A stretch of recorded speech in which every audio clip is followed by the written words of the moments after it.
Leaf blower. They're going to outlaw those. You know, that's another thing. Hey, they're going to outlaw those here in California. Yeah, they are. Wow, that's happening. They're going to, at least no more gas ones. Well, I wanted to get back to this before I lose my train of thought. And look at this inside the poster. The poster. There it is. And that thing is perfect.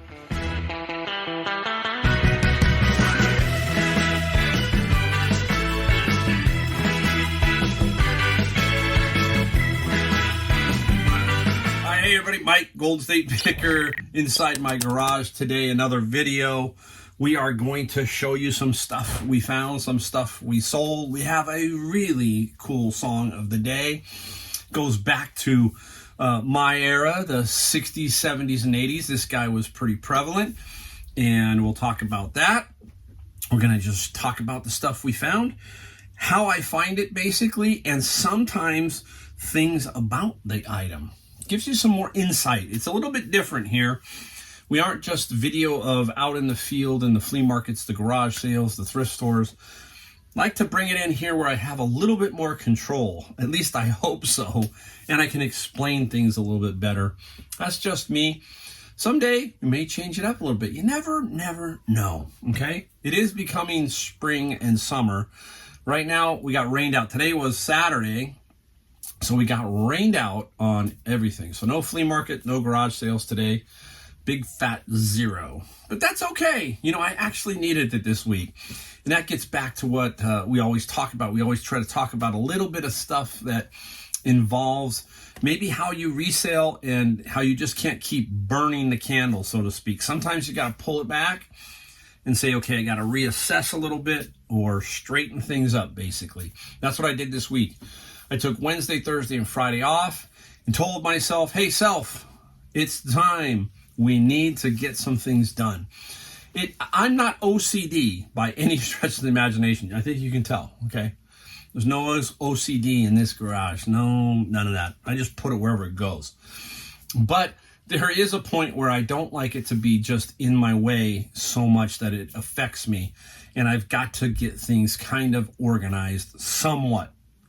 So that was the goal for Wednesday, Thursday, and Friday. Find all the dead wood. Let's get it up or get it out. No emotional attachment. That is another thing I talk about. I don't want to have a love affair with this stuff, basically. Okay, now I like to collect certain things. We'll talk about that in a second. But I don't like to collect everything, okay? So you have to have that as a businessman who's a reseller. It's easy to get kind of attached to things, and that's dangerous if you can't control that. That's when we get into a little bit of trouble. Yeah, people look in here and they go, well, what about all this stuff? Yeah, that's what I call inventory. I'd like to sell every stick of this. If I could sell every stick, there you go, I'd sell it. That was no different than my furniture store. A lot of times you had furniture that was a dud, didn't sell. Boom, gotta go. Something else is gonna do better in its place. That's my next project. Get something out of here so I can get something better in its place. So you got to take some time, pull it back, look at everything. I put music on. I have a really nice portable speaker in here that I can move around wherever I'm at. If I'm in the garage or if I'm in one room that doesn't have it. Listen to some music, take care of books, take care of lots of stuff, meaning lots of stuff. But what I mean by that is when I'm doing books, sometimes I'm gathering lots of, like, let's say Goosebumps, or lots of Hardy Boys. And then that's the time when I take those and I say, okay, let's put them up now. Let's photograph them. Let's get them going. All that kind of stuff. So there is some time where it's better to take the time and do other things than just go out and look for stuff. Hey, ton of fun looking for stuff. And especially if you're finding it slow and things aren't really out there hitting hard, don't worry about it, okay? That means get in here, focus in here. So that's what I did for 3 days, tried to straighten it up. It's a good thing. Hey, remember, no death pile, no emotional attachment means you're gonna sell stuff and you're gonna let stuff go. It really does, it really does. So that's me in a nutshell. Now, getting back to when we were talking about collecting versus a seller, every one of us probably has something we collect. I'd like to know what you collect. Put something down in the comments. If you're a collector of something, I want to take a great interest, because If you watch my channel and you look in my comments, you'll look and I will answer almost every comment. I'll bet you I answer 95%. I have no idea how I do it sometimes, but I do read your comments and I do look at them to, say something about them. I'll put a little blurb or something about it, but I always want to know. I want to take an interest in you because that helps me to become better at what I do. So, don't be afraid. Put something down in the comments and say, hey, Mike, thanks a lot. Or, hey, Mike, I collect this. Now, what I'm going to get at here is collecting. How do you collect it when you find a duplicate? Let's say you are a collector of just something called X, but you find the same thing. And do you upgrade the item? If this one's better than that one, obviously, you probably move that one and say, hey, maybe will you sell the other one? So will you upgrade and then sell the other one? I kind of want to know. That's kind of how I work with one of my collections. Another collection, it doesn't quite work that way. So I'll talk about that in a second. So I want to know. Put something down in the comment what you collect, that kind of thing. I have two things that I kind of collect. Not huge, but I do collect them. First is something many of you don't know, and that is magic. And what do I mean by magic? That is close-up magic. That is like if you've ever watched videos, sometime on YouTube, go in and type in Magic Castle and watch the close-up room. And you'll see, all kinds of magicians, right? I grew up in the era of Di Vernon, Sly Dini, Doug Henning was on TV. He was the big one on TV. Now it was Chris Angel and David Blaine doing street work, that kind of thing. But back in my day, those were some of the close-up masters with Sly Dini and Di Vernon. So I used to go to a place here called the Magic Touch, and that was owned by a guy named Steve Dawson. And I would spend some of my time there because when we were kids, we used to ride our bikes or we used to take off and go someplace. And that's what we did. We hung out at places and they got to know you and you spent your money there. I spent a lot of money at Magic Touch. And there's another place here that many of you, if you're from San Jose, maybe you'll remember, Larry's Theatrical. Now, Larry's Theatrical is still in memory, basically. It's really interesting. So Larry's Theatrical was also a magic shop. They had magic, but they had costumes and stuff. It's now a Goodwill. And they have a little tribute to it. On the wall, it says, tribute to Larry's Theatrical. And it's the logo of them on the wall. So it's really, really cool. But that's Larry's Theatrical, and now it's a Goodwill. So every time I go in there, I get this nostalgic feeling of what's going on there. So I collect close-up magic, and that's books and stuff. And I just like, it's interesting to me. There's a website. If you ever want to watch some stuff and just watch magic tricks, go on and watch to penguinmagic.com. And then you can look and you can see the actual performance of the trick. If you want to buy it and want to learn about it, you can. Very, very interesting. Now, second thing that I like to collect is albums or media. I do have some CDs, but mostly I like albums. I have about 2,500 now. And what I do is why I got to that question about do you upgrade, that's what I do.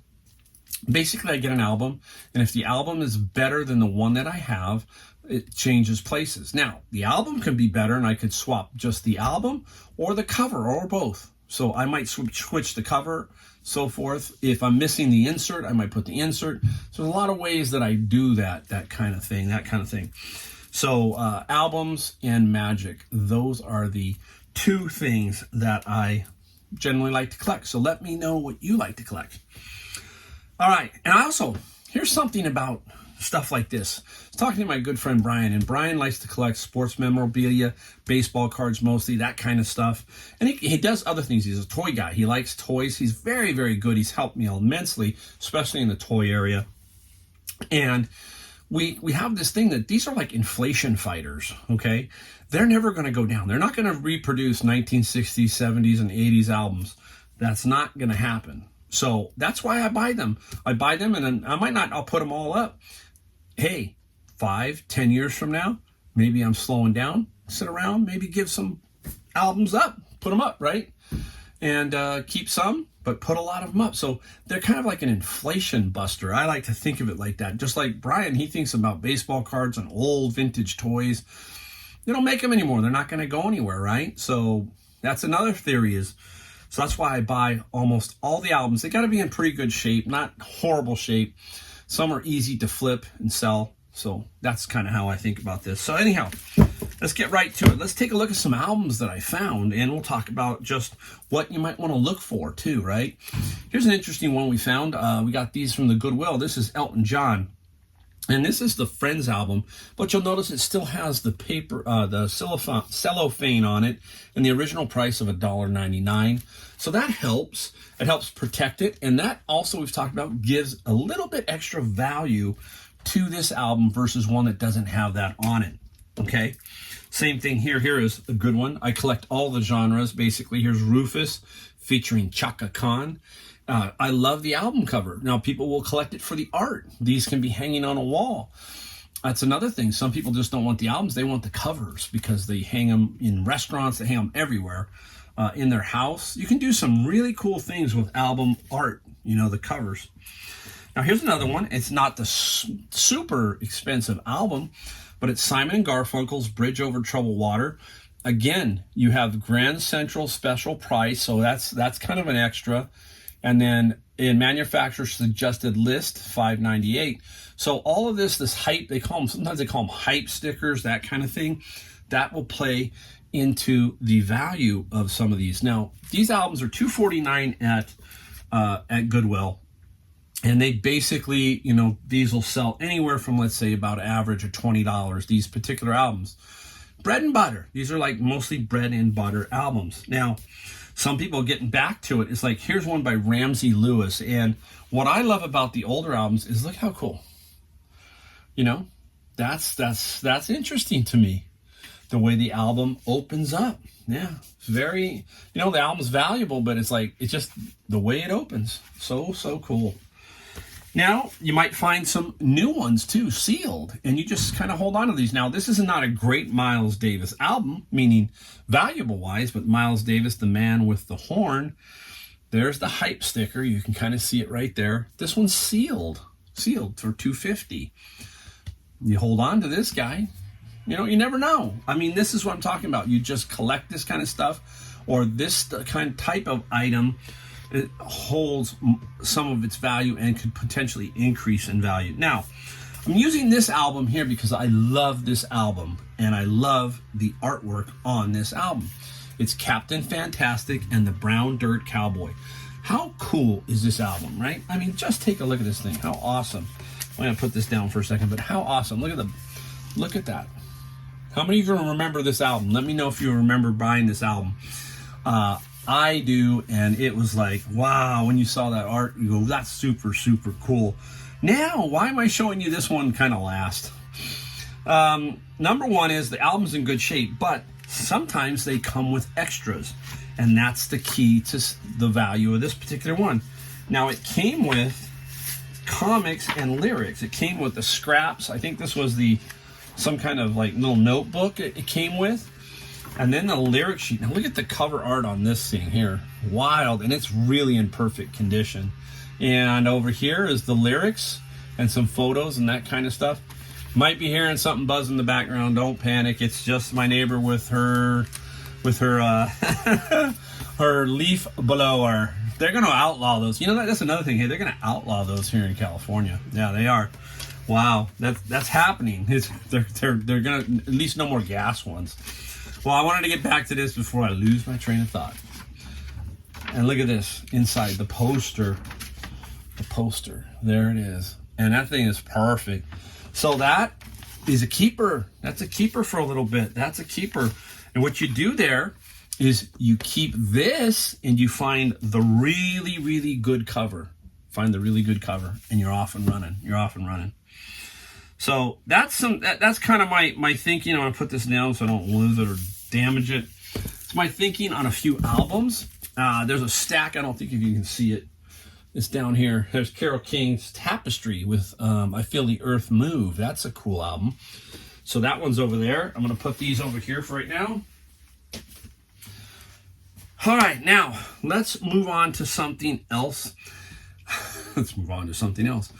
Last night, me and my wife, she had an appointment out in an area of the city, and there were two Goodwills by there. So what did I say? Hey, let's go. She doesn't go with me very often. She doesn't go. Very rare. So we had about an hour in between, and I knew there were two Goodwills right by. So we said, let's go. And in we went.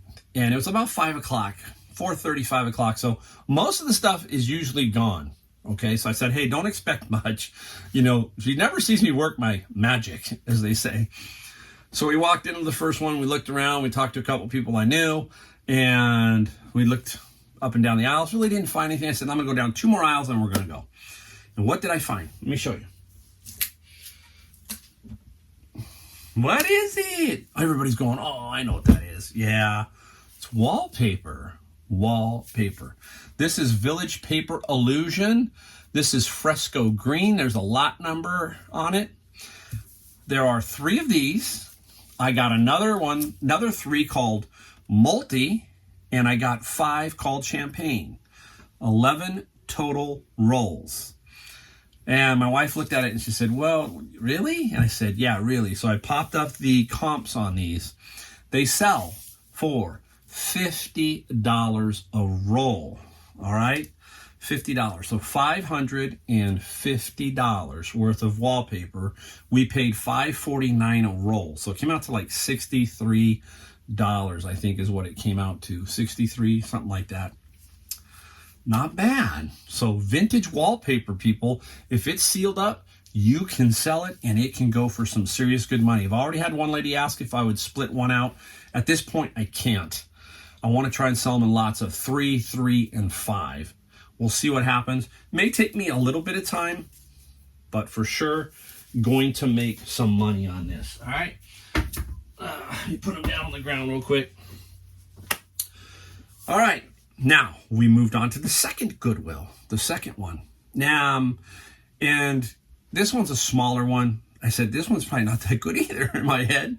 Never say that. Never say that. I'm already tell you, hey, you just don't know, right? That's the key. It could be there. It could not be there. So we walk into that one. Think, I missed this. And remember I talked about being tall on the top shelf? I see the top shelf. I don't see the bottom shelf. This was on the top shelf. And somehow I walked right past it, but my wife caught it. So she gets the credit for this one. There it is. How'd I miss it? I know, huh? You're going, how in the world did I miss it? It's a Coleman number 275 brown. We talk about how do you figure out the year of this. The year on these are on the bottom. This is 1980. It also has a month, and the month is, I think, 5. So that would be May of 1980. Very simple way to figure out a Coleman lantern. Now, it was $15. These are not super golden. The red ones can be, some other ones can too. This one here sold right away. I mean, in one day we sold it. Sold it for $85. Now they sell for about $100, but this is going to Oregon, and I had $40 shipping. Remember we talked about, hey, maybe they adjust a little bit. Hey, I'm going to ship it to Oregon. 2 things are going to happen. I believe that this is going to be sent to Oregon and then Oregon to China. That's how it works. There's several companies out of Oregon, several companies down in the LA area that are doing that. They're gobbling up a lot of these lanterns, all that kind of stuff. So I got a feeling that's where that one's going to go. You'll never know. But my wife got that one. I missed it. But hey, sometimes it's better to have 2 sets of eyes. So she did really good. I think she was really surprised that we did what we did. I know we're going to sell the wallpaper, and we already sold that. How sweet, huh? That's really cool. All right, I'm going to give you an update real quick on I don't know if you've seen the video or if it came out yet. Hopefully it's jumbled. The big haul, it should be out because I think I talked about it a little bit. It's the haul of Apple video games, vintage Apple video games. Within that were some other games that I want to show you and show you a couple of the Apples that are going to be, potentially worth some money. Now, inside that, I found like this one, Tactics 2. These kind of games. This is by Avalon Hills, and it's sealed. Now, this game came out in 1961. This is not the 1961 one. This is I think the 1979 is what this is. And it was a, role-playing kind of tank game. And again, those sealed, perfect. I got over, I believe, 64 various games in this lot that I purchased for $175. So we'll see what we can get for it. I think we're going to do okay. I think we'll do okay. Now, going on into some of these Apple games, look at these. Sealed. This one here is Wizard's Crown. This one here is Titan Empire. And this is for the Apple II, Apple IIe, Apple IIc. Basically the same thing. And it's just amazing to see this, to see it still intact. Wow, that's cool. I mean, that is very cool. So I got some of that. Now here's one. I think this one is for the Commodore 64. Look at the name of this one. 1988 edition, President-Elect. Have no idea. Went up to $1,988. And this one also is sealed. After Reagan, who will be next in 88? Find out today with President-Elect. It's sealed, brand new. Very interesting, very cool. Wow. Now, how many people remember going into your local computer store? Tell me yours. Again, here's another one to put down in the comment. I went to Fry's Electronics because that was on, I think from Arizona to the West Coast was Fry's Electronics. Also CompUSA, I remember, and there was a couple others, but those were the two I went to. And how many people remember going in and just liking to browse? I used to love to browse the Fry's. They had so many pieces of software. And you go, oh, that looks like a cool game, right? One of the best games I played was Max Payne. I loved Max Payne. I don't have Max Payne today, but Max Payne was my game. I loved that particular game. And Doom. All the Doom, Wolfenstein, all those games. Very, very cool games to play. The video games today are neat, right? Let's be honest. They're highly graphically oriented, all right? And the kids love them.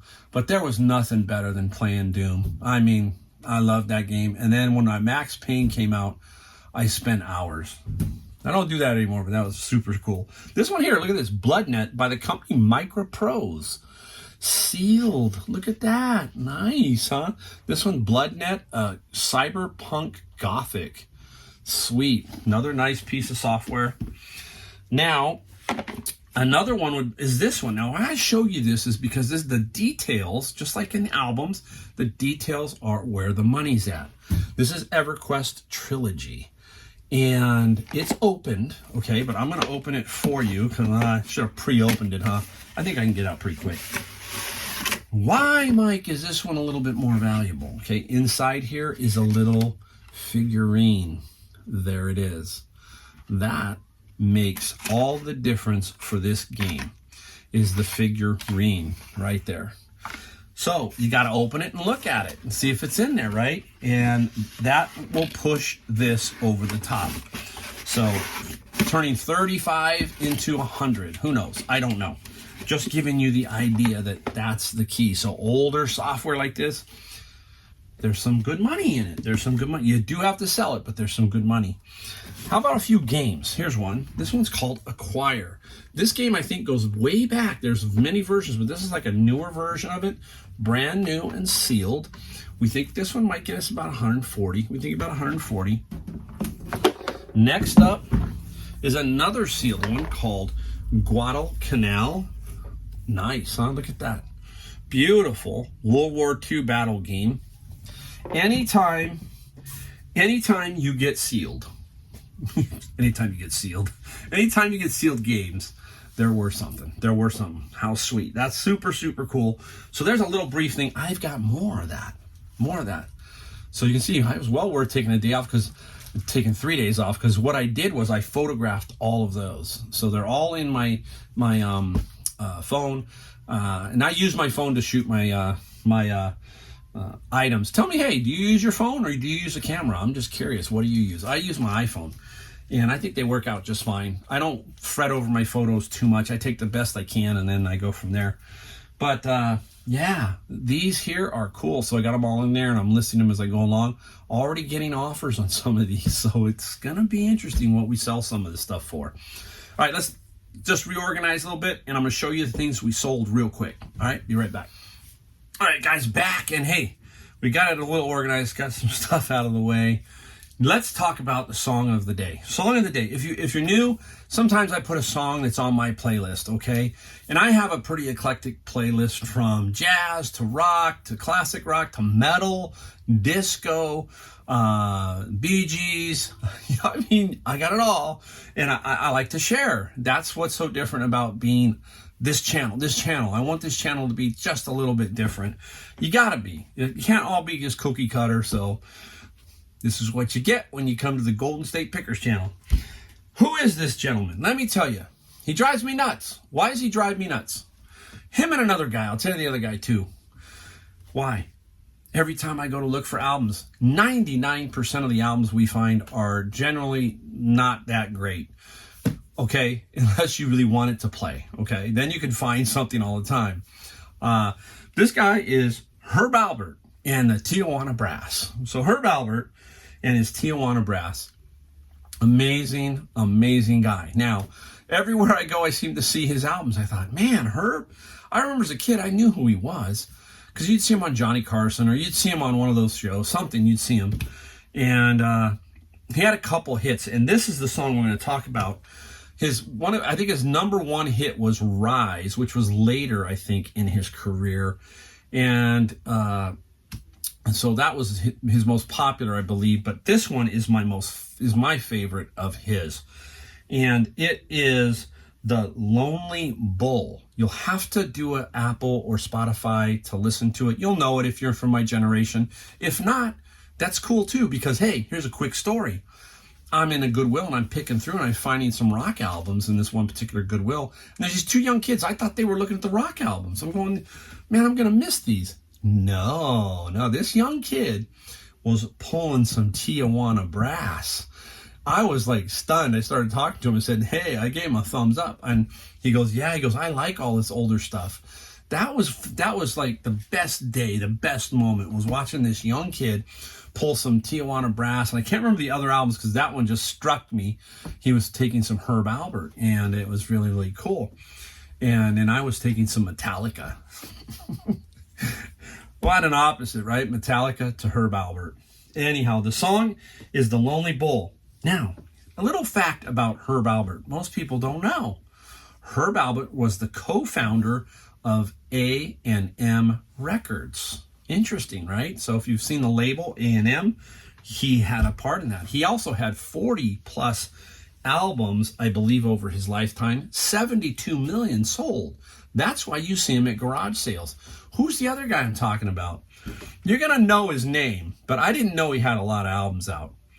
Burl Ives, okay? What's Burl Ives to you and me, maybe? Is it the Snowman in Rudolph the Red-Nosed Reindeer? I can't remember which one. If I'm wrong, let me know. But Burl Ives was in the voice of one of those. I didn't know he had a voice and he had so many albums. So, I'm dating myself and probably lost everybody under the age of 40 have now changed the channel. All right, and one last little note.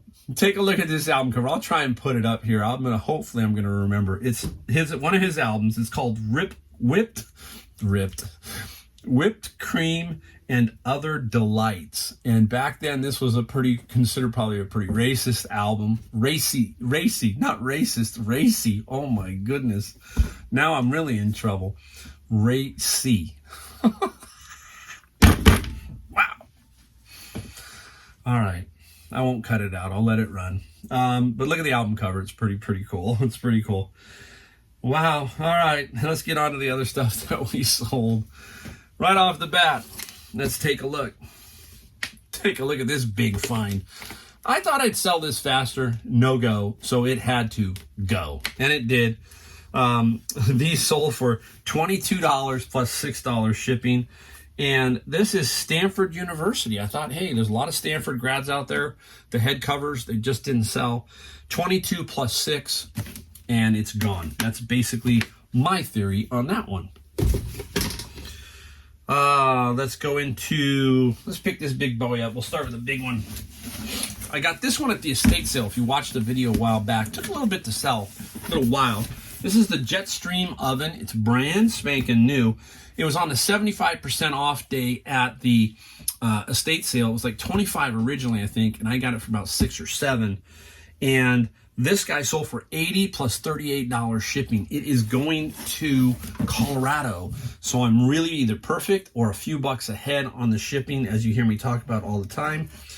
And all that is, people, if you're new to my channel and you hear me talk about trying to make money on the shipping, it's just trying to be very accurate with your shipping so that you know that when it's priced all the way across the country, because I'm in California to Florida to New York, it's just cost a lot to ship it that far.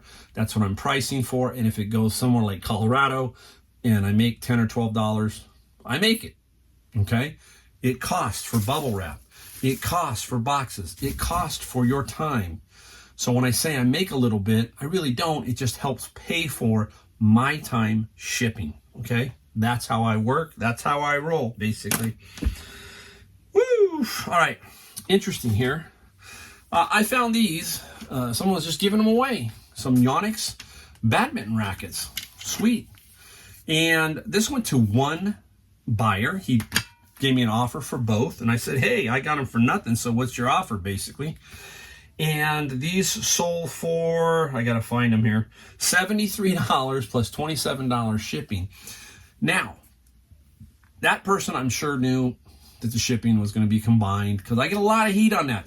Do you combine shipping? No, not unless we work a deal out. And that means that if you're going to lower the price on me and I'm going to keep the shipping pretty solid, that's how it works. You don't get a bite at both apples, in my opinion. That's how I work, okay? Everybody can do it their way.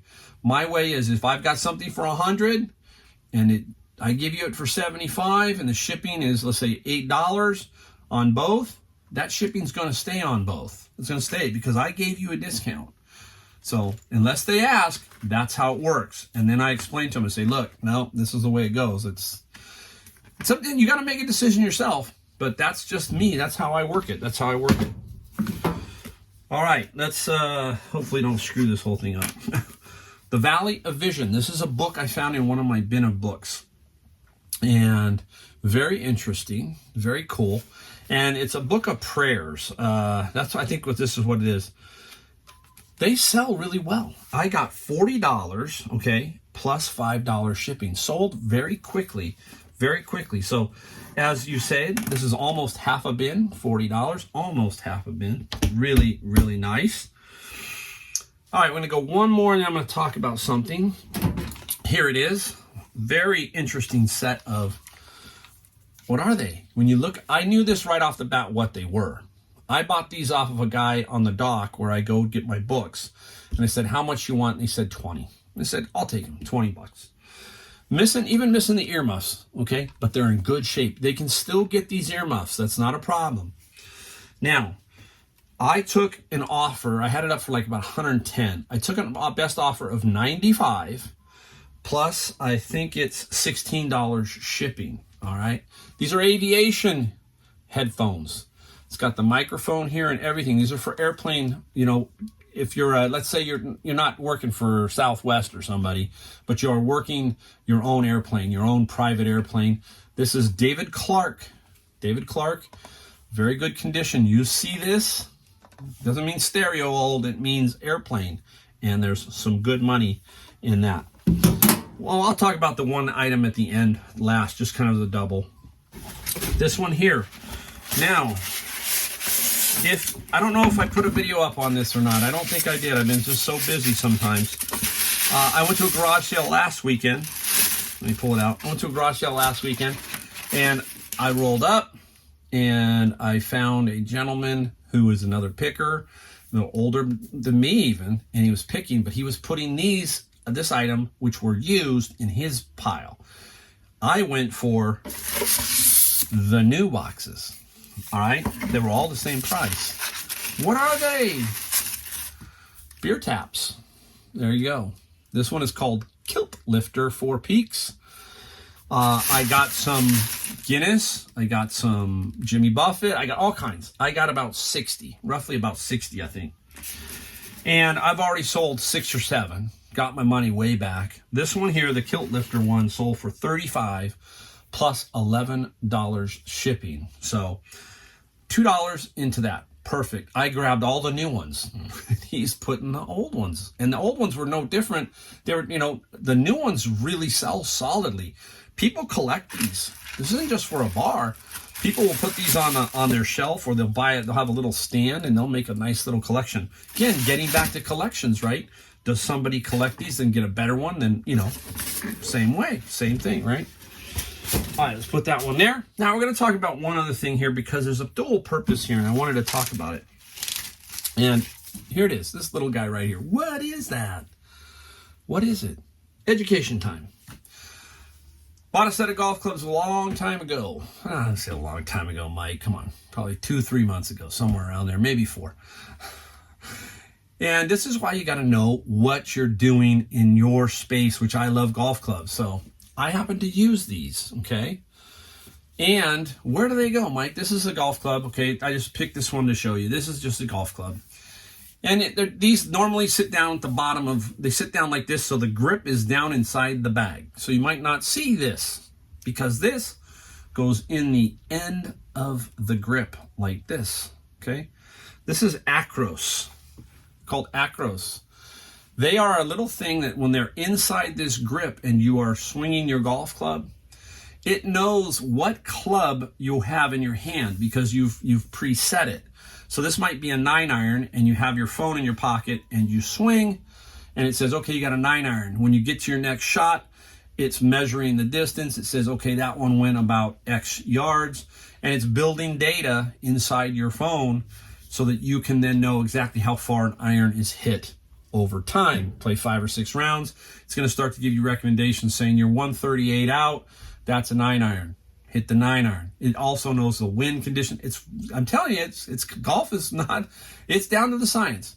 So these I got off a set of golf clubs that I paid nothing pretty much. I bought a bunch of them together, knowing that these alone were worth money. There were about 9 of them, okay? I put them up for sale at $21 each. 21 each. Somebody loses one of these, somebody needs another one. That's why. And I sold them all for right around 20, except for this one. I sold for $12 plus $4 shipping to finally just get it out. So if you knew that was in that golf club like that, it's all the way down normally, and you grab that, you go right there, I've got 20, you got 9 of them, let's say. For replacement, you got about $180. There you go. So don't pass up something so small. That's it, right? There you go. All right, there's today's video. Many, mucho thanks, as we always say. And check out Herb Albert. Check out the song, The Lonely Bull. And we will see you next.